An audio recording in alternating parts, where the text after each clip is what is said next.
Hello friends, आप सभी का स्वागत है मेरे यूट्यूब चैनल हिंदी विद्या शिक्षा पर। भाषा रटने से नहीं, समझने से आती है। आज हम अपने चैनल में संज्ञा की परिभाषा पढ़ेंगे। पहले पढ़ेंगे कि संज्ञा होती क्या है। किसी प्राणी, वस्तु, स्थान, भाव के नाम को हम क्या कहते हैं? संज्ञा कहते हैं।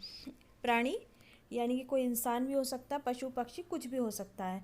वस्तु, इसमें निर्जीव आ जाते हैं सब, जैसे कुर्सी, टेबल और चेयर, सोफ़ा, टीवी, फ्रिज इत्यादि।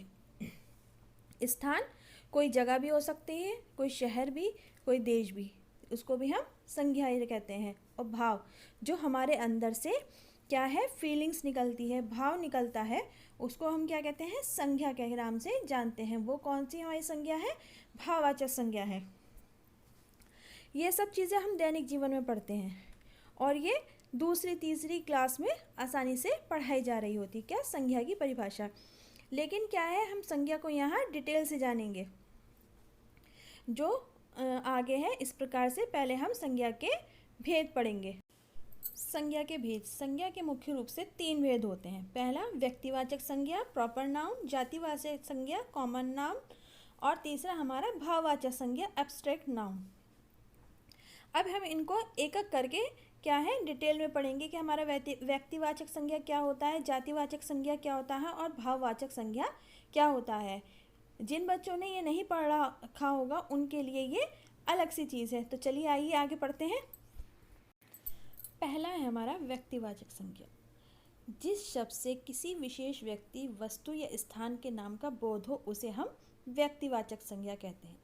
जैसे महात्मा गांधी, जवाहरलाल नेहरू, ताजमहल। अब ये तो एक थ्योरिकल बातें हो गई, किताबी बातें हो गई। इसको हम आसानी से कैसे समझेंगे?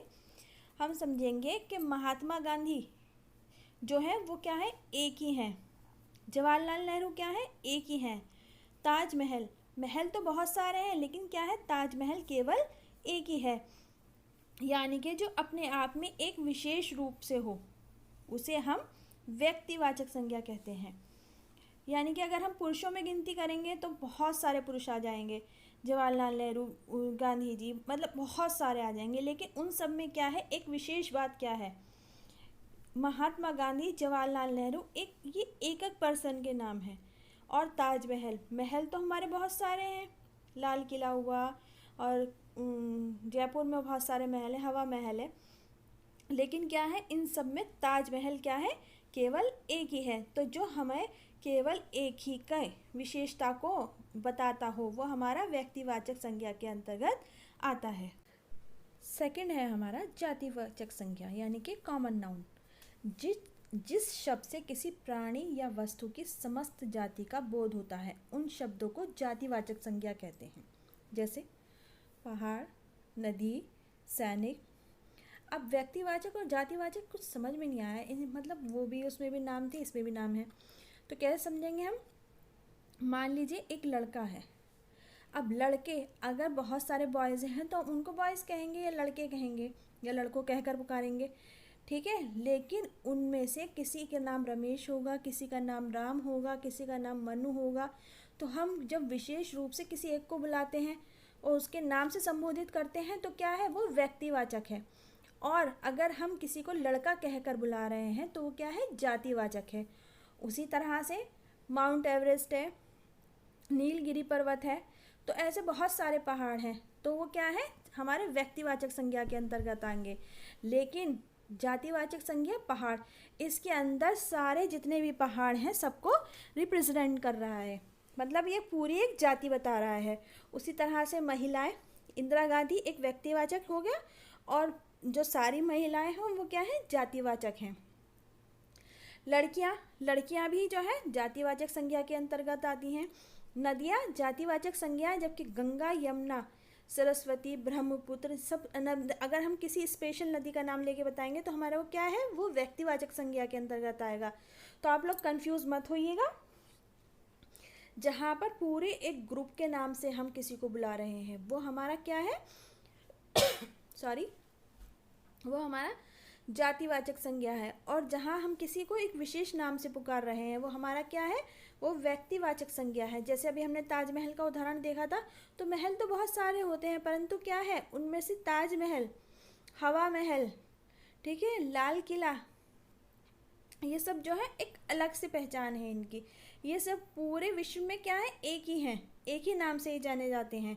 लेकिन क्या है, अगर हम कहेंगे महल, महल तो बहुत सारे हो सकते हैं, कोई से भी हो सकते हैं। तो व्यक्तिवाचक और जातिवाचक संज्ञा में आपको अच्छे से अंतर समझ में आ गया होगा।